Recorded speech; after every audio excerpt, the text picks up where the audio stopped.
One of the biggest fears for a modern soldier isn't the massive wave of armed soldiers running towards you. No.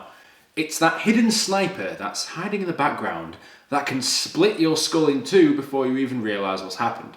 A trained sniper is a soldier's worst fear on the battlefield, knowing that they could be potentially in the crosshair of any enemy combatant at any time.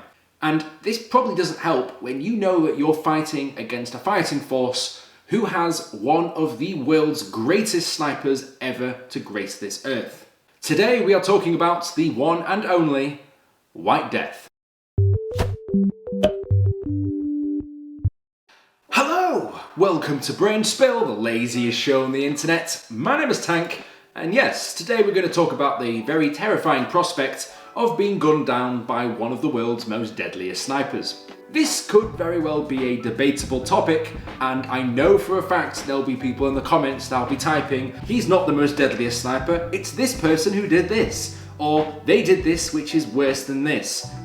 You know what, each to their own, I don't really care, but if we're going off the fact about kill count, then this sniper is arguably one of the most deadliest. And if you're talking about deadliest, I think kill count is the metric you'd use to measure that. The person we're talking about today is so deadly, in fact, they have 542 confirmed kills. So whoever you were about to type in the comments, maybe you should just backspace that a little bit. 542. That is ridiculously impressive. So, who is White Death? Otherwise known as Simo Häyhä, a Finnish man fighting in the Second World War against the Soviet Union and their march into Finland during 1939 to 1940. This is the Winter War, folks. And for the amount of memes you'd see online, you would have assumed that the Soviet Union would have steamrolled Finland. But no, that's not how things went. In fact, it didn't really go well for the Soviets at all. Spoilers. Those Finns don't take shit from anyone. And Simo is a prime example of someone who not only doesn't take shit from anyone himself, but is so effective in what he does, has well and truly earned the name White Death for the reasons I will be shortly explaining. Simo joined the Finnish voluntary militia Civil Guard at age 17, proving his worth by winning various trophies and awards for his marksmanship and accuracy. 2 years later, he would begin a 15-month compulsory military service, serving as a conscript officer. Despite his crack shot accuracy, Simo would not actually train with a sniper until the year 1938, a year before the Winter War breaks out with the Soviet Union. So what timing was that? I mean, it's almost like his higher-ups realised how effective he was with a sniper, realised that conflict's on the horizon, and thought, you know what, maybe you should do this full time and just, do your thing. So we fast forward to the main event, the Winter War of 1939. This is the stage where Simo would prove his skill as an ace marksman and a feared sniper. Hell, he even made it into a Brainspill video, so he must be doing something right. Under his lieutenant in the 6th Company of Infantry Regiment 34, Simo would be dressed completely in white camouflage to, blend with the snow. This is the Winter War after all. This, of course, makes sense. You're a sniper, you're trying to conceal yourself in the environment. You're trying to find a good position where no one can spot you, and you can silently, but deadly, pick out your targets from a safe distance and take the shots you need, as a long-range sniper normally does. You don't want to be dressed in bright, colourful colours only to get bombshelled 5 minutes later. Okay, so to be fair, what did make this easier for Simo was the fact that the Soviets didn't really share the same idea of camouflaging in the snow, as the Soviets had a very distinct uniform they'd wear at the time, which was not camouflaged in the slightest. So not only did this make them stand out pretty easily in comparison, but they were all pretty disorganised in general. No thanks to Stalin. Armed with his own M2830 rifle, Simo got to work. With freezing temperatures and, being in a war, it's hard to believe that someone like this was able to pull off approximately 5 kills a day for 100 days. Which is, as you can imagine, how he managed to get such a high kill count in such a short space of deployment. And although Simo himself confirmed a number of kills personally, this was also corroborated by other people that were there with him at the time, who were able to confirm many of the kills that he'd made. In addition, he actually probably killed more people, but group kills were not considered towards this tally, as there's just no real way of figuring out who was the one that got the kill. So take that as you will. On the 21st of December 1939, Simo had his best day yet, in which he had 25 confirmed kills in a single day.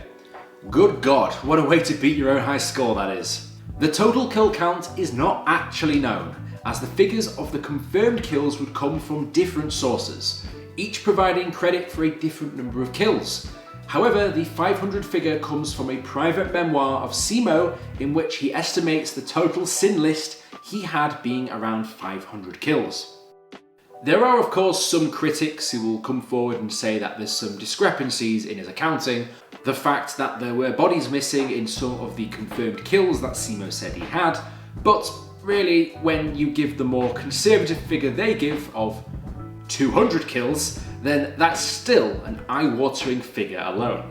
Many of the various accounts over the amount of kills that Simo had do seem to hover around the 500 figure, which for the purposes of this video I'm going to say is fairly accurate, although I'm no historian and I haven't dived into the data myself, so that's just what the internet tells me.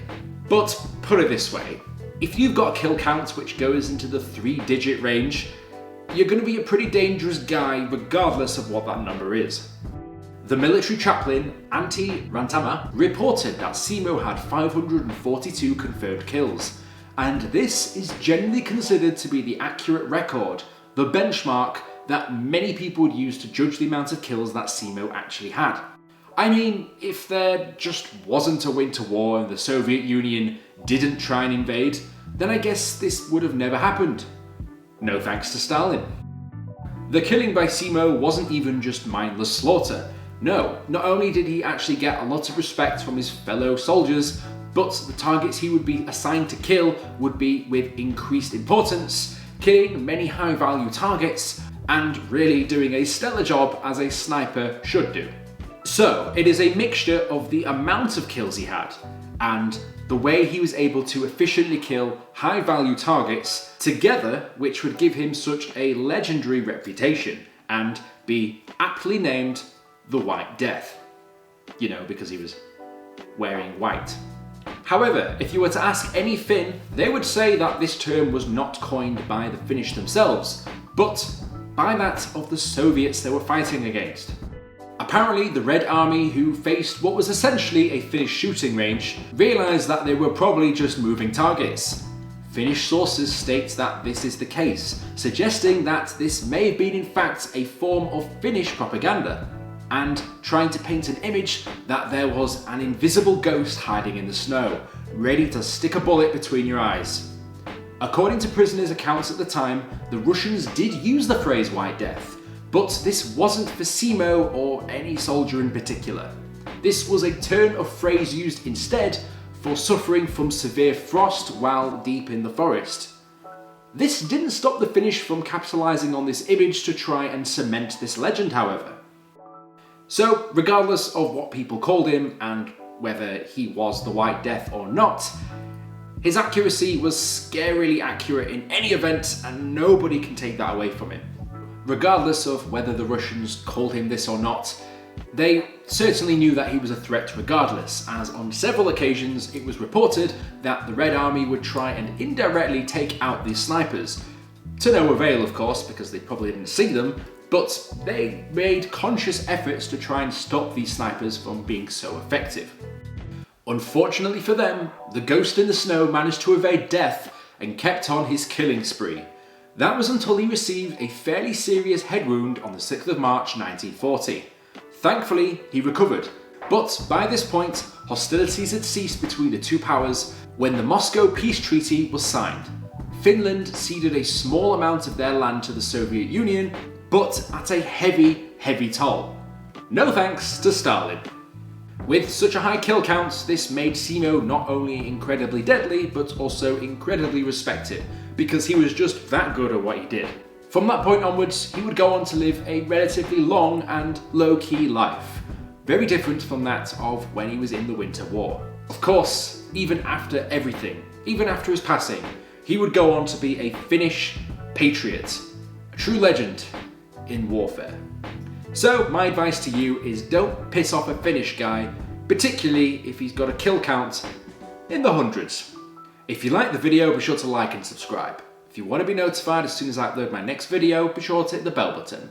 And if you've got any ideas for what topics you'd like me to discuss next, let me know down in the comments below.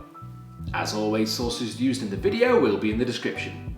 You know what? I want to know how many bullets he carried on him at any one time. I mean, surely, with the amount of kills he was getting, he must have had a pretty big amount of bullets on him. I mean, he couldn't have just kept going forever. You know what? I would love to see what his kill count would have been if he had an endless supply of bullets. If he could just keep popping them off. I wonder how many more kills he would have got. I guess we'll never know. I'll see you guys in the next video.